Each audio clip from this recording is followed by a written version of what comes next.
자, 오늘 본문 7절에서 9절까지의 말씀을 우리 다시 한번 읽어보겠습니다. 7절에서 9절이요. 그들이 떠나매 예수께서 무리에게 요한에 대하여 말씀하시되 너희가 무엇을 보려고 광야에 나갔더냐? 바람에 흔들리는 갈대냐? 그러면 너희가 무엇을 보려고 나갔더냐? 부드러운 옷 입은 사람이냐? 부드러운 옷을 입은 사람은 왕궁에 있느니라. 그러면 너희가 어찌하여 나갔더냐? 선지자를 보기 위함이더냐? 옳다. 내가 너희에게 이르노니 선지자보다 더 나은 자니라. 세례 요한의 제자들이 와서 세례 요한의 질문을 전달했죠. 오실 그이가 당신입니까? 우리가 다른 일을 기다리오리까? 하면서 세례 요한의 신앙이 흔들렸던 얘기를 우리가 지난 시간에 봤습니다. 그리고 그 제자들이 떠나고 난 다음에 예수님이 세례 요한을 비난하는 게 아니라 세례 요한을 칭찬해요. 이게 이제 우리 기독교인의 다른 점이에요. 우리는 어떤 사람 막 칭찬하다가 그 사람이 싹 떠나면은 흉보죠. 여성분들이 그렇다 그래요. 저도 들은 얘기니까 진실인지 모르겠습니다. 이렇게 막 수다 떨고 얘기하다가 누구 한 사람이 화장실 가면은요 바로 씹는데요. 그래요? 그래서 화장실 가고 싶어도 참는다고. 예수 믿지 않는 사람들은 그런 문화가 있을지 모르겠지만 예수 믿는 사람은 사실 그 사람이 그 자리에 없을 때 더 좋은 얘기를 하면 좋죠. 이 세례 요한의 제자들이 떠나고 난 다음에 예수님은 오히려 세례 요한을 칭찬하는 얘기를 하시는 겁니다. 근데 이제 그 칭찬의 얘기의 시작이 뭐냐면 7절에서 9절이에요. 여기 보면은 반복되는 표현이 있습니다. 반복되는 표현이 뭐죠? 무엇을 보려고 광야에 나갔냐, 이 표현이에요. 이게 7절에도 나오고 8절에도 보면 너희가 무엇을 보려고 나갔냐, 이런 얘기를 해요. 그리고 9절에도 보면은 너희가 어찌하여 나갔느냐, 이런 얘기를 해요. 이들이 광야에 뭐 하러 갔냐, 이거예요. 그 광야는 사실 이스라엘 그 나라에서 보면은요 정말 척박한 땅이에요. 아무 쓸모가 없는 그런 것입니다. 쉽게 생각하면은 사막이라고 생각하시면 돼요. 사막인데 모래가 없는 사막이다, 이렇게 생각하시면 돼요. 광야가 굉장히 척박합니다. 근데 그 광야에 너희가 뭐 하러 갔냐는 거예요. 뭐 하러 갔습니까? 예수님이 묻고 예수님이 답을 해줘요. 거기 9절에 보시면 그러면 너희가 어찌하여 나갔느냐? 선지자를 보기 위함이더냐? 옳다. 내가 너희에게 이르노니 선지자보다 더 나은 자다. 그러니까는 이 이스라엘 백성들이 그 볼 것 없는 그 광야에 간 이유가 뭐냐면은 선지자를 만나기 위해서 갔다는 거예요. 선지자 세례 요한을 만나기 위해서 간 겁니다. 그 왜 선지자를 만나려고 그랬을까요? 돈이 나옵니까? 떡이 나옵니까? 왜 선지자를 만나려고 그랬을까요? 그 선지자를 통해서 하나님의 말씀을 듣고 싶었던 거예요. 즉 영적인 갈증. 그들의 영적인 갈증 때문에 그들로 하여금 그들이 그 불편한 광야까지도 찾아가도록 사람들을 만나는 거죠. 어떤 사람은 이 영적인 필요를 느끼는 사람이 있고 어떤 사람은 이 영적인 필요를 느끼지 못할 수도 있지만 느끼든 느끼지 않든 인간에게 가장 근본적인 필요는 영적 욕구라는 거예요. 자, 성경의 몇 가지 예를 한번 들어보겠습니다. 대표적인 게 수가성 여인이죠. 자, 요한복음 4장 13절입니다.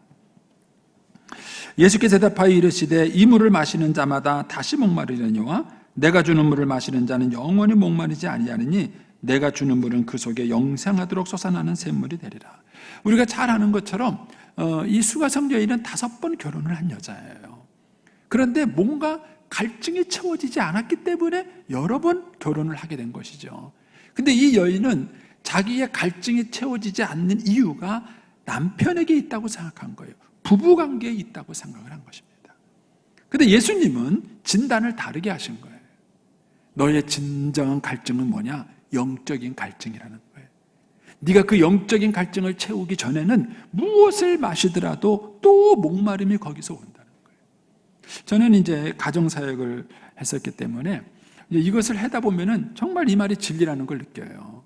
여러분, 영적인 욕구가 잘 채워진 부부들한테 이 가족 훈련을 시키면은요 정말 효과가 좋아요. 그리고 부부의 회복이나 가정의 회복이 굉장히 빨라요. 그런데 영적인 이 갈증이 채워지지 않은 부부들한테 이제 이 공부를 시키잖아요. 그러면은요 이 공부가 왼수가 됩니다. 차라리 모르면 되는데요, 배운 게 이게 문제가 돼요. 그래서 봐라, 아내는 남편에게 순종하라 그랬지, 당신 하는 것 좀 보니까 막 이렇게 공격을 해요.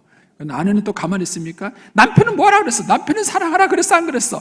예수님처럼 사랑하라 그랬는데 당신이 하는 게 지금 그렇게 하는 거예요. 배운 게 이게 왼수예요. 차라리 모르면 안 싸우는데 이게 배워가지고는 더 많이 싸워요. 근데 왜 그런 갈등이 생기는가? 영적인 필요를 육신적으로 채우려고 했기 때문에 그런 거예요. 그래서 예수님께서는 이 수가성 여인에게 얘기한 거예요. 네가 이 물을 마시면 다시 목마를 수밖에 없다. 그러나 내가 주는 물을 마시게 되면 네가 영원히 목마르지 않을 것이다. 이렇게 말씀해요. 이 수가성 여인만 그런 것이 아니었죠. 한 부자 청년도 마찬가지였습니다. 마태복음 19장 16절에 보면 어떤 사람이 주께 와서 이르되 선생님이여 내가 무슨 선한 일을 하여야 영생을 얻으리이까. 다른 마가복음이나 누가복음을 좀 비교해 보면 이 사람은 부자고요, 그 다음에 청년이고요, 관원이라고 돼 있어요. 이 사람이 부자라는 얘기는요, 물질적으로 노유가 있다는 거죠. 청년이라는 얘기는 젊음이 있다는 얘기요, 건강이 있다는 얘기예요. 거기다가 관원이라는 얘기는요, 권력도 있다는 얘기예요. 그러니까 젊음도 있고 건강도 있고 돈도 있고 그 다음에 권력도 있는데 이 친구가 뭔가 갈급한 게 있어요. 그래서 예수님을 찾아온 거예요. 예수님, 내가 어떻게 해야 돈을 많이 벌 수 있겠습니까? 내가 어떻게 해야 성공할 수 있겠습니까? 이걸 물어본 게 아니에요. 내가 어떻게 해야 영생을 얻을 수 있겠습니까? 영적인 갈증과 필요가 있었던 거예요. 그래서 예수님께 찾아와서 주님, 내가 어떻게 해야 영생을 얻겠습니까? 여러분들의 영적인 문제가 해결되셨나요? 한 사람을 더 소개하고 또 얘기해 보겠습니다. 우리가 잘 아는 니고데모죠. 이 니고데모는 종교인이에요. 오랫동안 바리새인으로서 아주 종교 생활로 익숙해져 있던 사람이에요. 그런데도 불구하고 이 사람에게는 영적인 만족이 채워지지 못했다는 것입니다. 여러분, 교회 나오는 사람들이 다 영적인 만족이 채워질까요? 여러분, 예수 믿는 게 행복하세요? 잘 모르시겠어요? 여러분, 영적인 만족이 채워졌는가 채워지지 않았는가를 평가할 수 있는 두 가지 기준이 있어요. 하나는 뭐냐면 여러분 안에 기쁨이 있는가 하는 거예요. 기쁨이 있으세요? 사는 재미가 있으세요? 이런 거예요. 여러분, 영적 갈증이 채워진 사람의 특징 중에 하나가 뭐냐면은 그 마음에 기쁨이 있다는 거예요. 그래서 항상 기뻐하라, 주님이 그런 얘기를 하신 거예요. 자, 두 번째 특징은 뭐냐면은 그 마음에 평안함이 있습니다. 내게 강 같은 평화, 내게 강 같은 평화. 여러분 안에 강 같은 평화가 있으신 거예요. 많은 분들이 신앙생활 하면서도 기쁨이 없는 신앙생활, 평안이 없는 신앙생활 하는 분들이 많아요. 그러니까 신앙생활 하면서도 계속 갈등과 고민 가운데 있는 것입니다. 파스칼이라는 분이 이런 말을 했죠. 과학자이면서도 수학자인 분이 이렇게 얘기했습니다. 인간의 마음에는 하나님이 만든 공백이 있는데 이 공백은 예수 그리스도로 채우기 전에는 아무것도 메꿀 수 없다, 이런 말을 했어요. 주님만 채울 수 있는 공간이 우리의 삶 속에 있다는 거예요. 그 어떤 걸로도 이거는 채울 수가 없다는 것이죠. 어거스틴도 이런 얘기를 했습니다. 어거스틴도 주님 품 안에 안기기까지 나는 참된 안식을 얻지 못했습니다, 그랬어요. 우리가 잘 아는 것처럼 어거스틴은 많은 방황을 했던 사람이에요. 근데 그 방황 속에서도 자기를 채울 수 없는 갈증이 있었어요. 근데 그가 그 갈증을 채울 수 있었던 것은 하나님을 만났을 때라는 것입니다. 이거를 아모스가 이렇게 바꿔서 표현했습니다. 아모스 8장 11절입니다.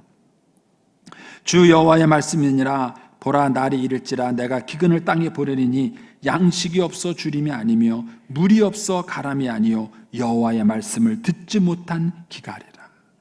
그러니까 하나님께서 아모스 시대에 그 사람들에게 저주를 내리셨는데 그게 뭐냐면 그들이 하나님 말씀을 듣지 못하는 영적 기갈을 갖도록 했다는 거예요. 그래서 12절에 가면 이런 말이 나옵니다. 사람이 이 바다에서 저 바다까지 북쪽에서 동쪽까지 비틀거리며 여호와의 말씀을 구하려고 돌아다녀도 얻지 못하니 그날의 아름다운 처녀와 젊은 남자가 다 갈아여 쓰러지리라. 영적인 갈증을 채우지 못해서 사람이 이 바다로 저 바다로 이 땅 끝에서 저 땅 끝으로 막 헤매고 다닌다. 여러분, 사람들이 왜 광야에 갑니까? 왜 광야의 그 불편한 곳에 찾아가서 세례 요한을 만나려고 합니까? 하나님의 말씀, 하나님의 음성을 듣고 싶은 거예요. 그럼 사람들이 교회에 왜 옵니까? 그는 하나님을 만나고 하나님의 음성을 듣고 싶은 거예요. 그런데 하나님의 음성을 듣지 못하는 거예요. 강단에서 하나님의 말씀을 전하지 않는 거예요. 그러니까 사람들이 영적인 갈증 가운데 빠지게 되는 거예요. 여러분, 예수 믿는 사람들이 모이면 무슨 얘기 하세요? 여러분, 예수 믿는 사람들의 모임과 예수 믿지 않는 사람들의 모임의 차이가 뭐예요? 여러분, 예수 믿지 않은 사람도 무더위에 우리 몸보심하러 삼계탕 먹으러 가자 그럴 수 있고, 예수 믿지 않은 사람들도 우리 무더위에 삼계탕 먹으러 가자 그럴 수 있어요. 뭐가 달라요? 여러분, 그 안에서 나누는 대화가 달라야 돼요. 그 속에서 하나님 말씀을 읽고 은혜 받은 얘기를 나누면서 서로 영적인 은혜를 교감하고 나누는 그 은혜의 모임이, 그것이 예수 믿는 사람들 안에 있어야 되는 거예요. 그런데 우리가 교회 안에서 이런 영적인 양식을 나누거나 교제하는 것이 없다는 것입니다. 이것이 오늘 우리 한국교회의 위기예요. 뿐만 아니라 우리의 자녀들은 어떨까요? 여러분, 우리의 자녀들에게도 이런 여전히 영적인 양식에 대한 갈급함이 있습니다. 우리 아이들에게 영적인 양식에 대한 갈급이 채워지면 그들이 엉뚱한 것에 목말라 하지 않아요. 근데 그들이 영적으로 메마르고 그들이 영적으로 지쳐있기 때문에 그것을 채우기 위해서 엉뚱한 것을 구하다가 그들이 타락하게 되는 것입니다. 부모는 자녀들에게 영적인 양식을 공급하고 채워줘야 될 의무가 있는 것입니다. 자, 그러면 이제 이들이 광야에 나가서 만난 사람이 누굽니까? 세례 요한이에요. 자, 이 세례 요한을 예수님이 몇 가지로 평가를 하십니다. 9절 말씀 가서 보겠습니다. 9절 말씀. 그러면 너희가 어찌하여 나갔더냐? 선지자를 보기 위함이더냐? 옳다, 내가 너희에게 말하느니 선지자보다 더 나은 자다. 예수님이 세례 요한을 뭐라고 표현했냐면은 선지자보다 더 나은 자다. 그러니까 잘 찾아갔다 이거예요. 잘 찾아갔다. 너희가 영적인 갈급함 때문에 광야 나갔는데 세례 요한을 잘 만났다. 왜냐하면 세례 요한은 선지자보다 더 나은 자다. 이렇게 평가했어요. 또 하나 평가한 것이 11절입니다. 11절에 세례 요한을 뭐라고 평가했습니까? 내가 진실로 너희에게 이르노니 여자가 낳은 자 중에 세례 요한보다 큰 이가 없다. 정말 훌륭한 사람 잘 만났다, 이런 뜻이에요. 근데 저는 이제 첫 번째 말씀은 그런 대로 좀 이해가 됐는데 이 두 번째 말씀은 얼른 이해가 안 되더라고요. 첫 번째 말씀의 뜻은 이거예요.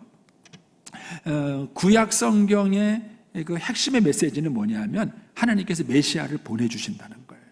그래서 구약에 있는 선지자들은 한결같이 메시아가 오실 것이다, 그 약속된 메시아를 증언한 거예요. 그리고 신약 성경은 뭐냐면은 그 메시아가 오셨다예요. 예언이가 성취됐다는 것입니다. 그러니까 이제 구약에 있는 선지자들은요, 예수님이 오실 것이라는 그 메시아의 얘기를 꾸준히 전했지만은 메시아를 한 번도 만나본 적이 없어요. 어떤 의미에서 그들은 메시아가 누군지도 모르고 전한 것입니다. 그런데 세례 요한은 이 메시아가 누군지를 알고 전한 분이에요.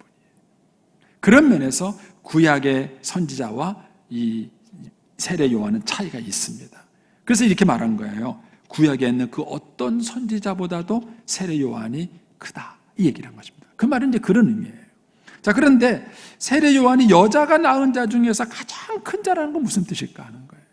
여러분, 여자가 낳은 사람 중에서 훌륭한 분들이 얼마나 많아요. 훌륭한 대통령도 있고, 뭐 훌륭한 과학자도 있고, 뭐 훌륭한 사회사업가도 있고, 얼마나 많은 사람들이 많아요.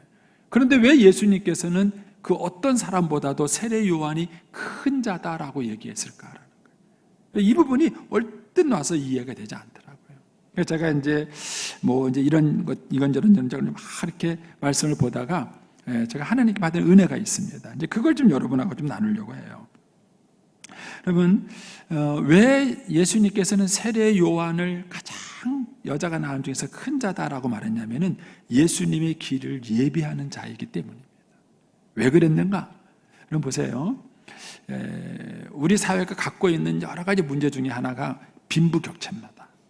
만약에 나라도 잘 살게 하면서 이 빈부격차를 없애는 대통령이 있으면요, 그 사람은 재선 매번 되고 말 거예요. 근데 이게 어려워요. 역사적으로 이 빈부격차 문제를 해결해 보려고요, 공산주의도 생겨보고 자본주의도 생겨보고 했는데 둘 다 답이 아니에요. 공산주의도 빈부격차를 해결하기는 어려웠고요. 자본주의도 빈부격차를 해결하기는 어려운 거예요. 그래서 이제 이 문제를 해결하려고 여러 가지 노력을 많이 합니다. 그런데 이게 쉽지 않아요. 그런데 예수님이 이 문제를 해결할 수 있는 유일한 해답이십니다. 자, 왜 그런가? 제가 한 예를 하나 들어보겠습니다. 미국에서 그 아들 부시 대통령이 있던 시절이에요. 부시 대통령이 두 분이었죠. 아버지, 아들 두 분 되는데 그 아들 부시 대통령이 있던 시절에 뭘 했느냐면요, 상속세를 없애는 법안을 만들려고 그랬어요.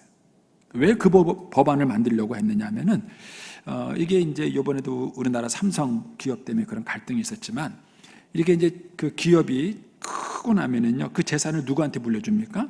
아들한테 물려주게 되는 거예요. 그러면 그 아들한테 물려줬을 때 뭐가 유지되냐면은 경영권이 유지가 되는 거예요. 그 회사를 운영하는 경영권은 유지가 되는 거예요. 근데 여기에 폐단은 뭐냐면은요, 부가 세습이 되는 게 문제예요.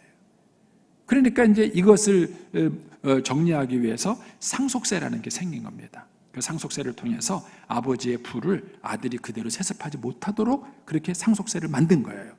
근데 그렇게 만들다 보니까 필연적으로 따라오는 어려움 중에 하나가 뭐냐면은 경영권이 위기를 받는 거예요. 경영권이 위기받는. 그래서 그 다음 경영자가 이 회사 경영을 잘하면 좋은데 그렇게 못하는 위험성이 있는 거예요. 그러니까 이제 이 문제 때문에 고민하다가 아들 부시 대통령이 이 상속세 폐지위원회를 들고 나온 거예요. 경영권을 유지시켜 주겠다는 거예요. 그래가지고 기업을 좀 성장을 시켜보겠다는 쪽에 무게중심을 둔 것입니다. 그런데 이런 일이 있을 때, 저는 이제 경영 얘기를 하려는 게 아니에요. 이런 얘기가 있을 때 그 상속세 폐지를 반대하는 사람이 생겼어요. 누가 반대했을까요? 저는 이제 신문에서 그거 보고 놀란 거예요. 반대한 게 누구냐? 우리나라 같으면은 시민단체가 반대합니다. 그런데 미국에서는 누가 반대했느냐 하면 빌 게이츠가 반대했어요. 그 당시에 빌 게이츠가 아마, 지금은 이제 순위가 바뀌었지만 그 당시에는 아마 빌 게이츠가 제1호 갑부였을 거예요. 근데 빌 게이츠가 반대한 거예요. 안 된다. 또 누가 반대했느냐면요, 워런 피펫이 반대한 거예요. 안 된다. 워런 피펫이 누구냐? 월가의 대거부예요. 그 사람이 반대한 거예요. 또 누가 반대했느냐면요, 조지 소로스라는 부자가 반대한 거예요. 이분들은 내겠다는 거예요. 왜? 상속세 내기는데 왜 상속세 폐지 운동을 하느냐, 폐지를 하느냐, 이런 거예요. 여러분, 이분들이 그런 결단을 내릴 수 있었던 이유는 뭐냐면 그들 안에 예수 그리스도가 있기 때문에 그런 거예요. 여러분, 부는요, 자발적 나눔을 통해서만 가능해요. 억지로 해서 될 문제가 아닌 거예요. 근데 이것을 가능하도록 만들 수 있는 분이 누군가? 그분이 예수 그리스도예요. 여기서 예수님께서 여자가 낳은 자 중에서 가장 큰 자가 세례 요한이다 라고 말씀하신 이유는 바로 이런 이유 때문에 말씀하신 겁니다. 여러분의 인생에 있어서 가장 큰 사람이 누군가? 바로 여러분의 영적 갈증을 해결해주고 채워줄 수 있는 이 세례 요한과 같은 분이 여러분의 인생에서 가장 큰 분이에요. 이거를 뒤집어서 말하면 반대로 마찬가지예요. 어떤 사람에게 여러분의 인생에 있어서 가장 보람 있는 사람을 살아갈 수 있을 것인가? 여러분이 누군가에게 예수 그리스도를 소개하고 그분의 영적 갈증을 예수님을 통해서 해결해 줄 수 있을 때 여러분이 가장 큰 사람으로 기억될 수 있다는 것입니다. 그래서 예수님이 얘기하신 거예요. 너희가 무엇을 보려고 광야에 나가느냐? 영적인 갈증 때문이냐? 잘했다. 왜냐하면 세례 요한은 여자 중에서 가장 큰 이기 때문이다. 이렇게 지금 예수님이 사람들에게 말한 것입니다. 자, 그리고 또 11절에 가서 예수님이 세례 요한에서 또 다른 사실을 얘기합니다. 내가 진실로 너희에게 말하노니 여자가 낳은 자 중에 세례 요한보다 큰 이가 일어남이 없다. 그러나 천국에서는 극히 작은 자라도 그보다 크니라. 사실은 이건 좀 난해구예요. 이게 설명하기가 쉽지 않은 부분인데 내용은 이런 겁니다. 세례 요한은 이 당시 예수님의 길을 예비하는 자라면, 여기서 역할상 예수님의 길을 예비하는 자라면 천국에서 지극히 작은 자는 천국 안에 이미 들어간 자예요. 따라서 천국 안에 들어간 그 사람이야말로 가장 큰 자라는 것입니다. 여러분, 그런 면에서 저와 여러분이 예수 믿고 천국 백성이 됐다는 것은 엄청난 축복을 누린 것입니다. 여러분, 이 은혜가 저와 여러분 안에 충만할 수 있게 되기를 축복합니다. 오늘 본문의 12절 말씀으로 가보겠습니다. 12절 말씀 보면은 세례 요한의 때부터 지금까지 천국은 침노를 당하나니 침노하는 자는 빼앗느니라. 난해구예요. 각 학자들마다 약했는데 크게 이제 두 가지 의미로 정리가 됩니다. 하나는 현대어 성경을 제가 소개하겠습니다. 현대어 성경을 좀 보여주세요. 네. 침례 요한이 설교하고 침례를 주던 때부터 지금까지 하느님 나라는 공격받아 왔고 공격하는 자들이 힘으로 지배하려고 하였다. 이 말씀을 수동태로 번역을 했을 때 하나님의 나라가 핍박을 받고 있다, 이런 뜻으로 이 12절을 이해하는 학자들이 있어요.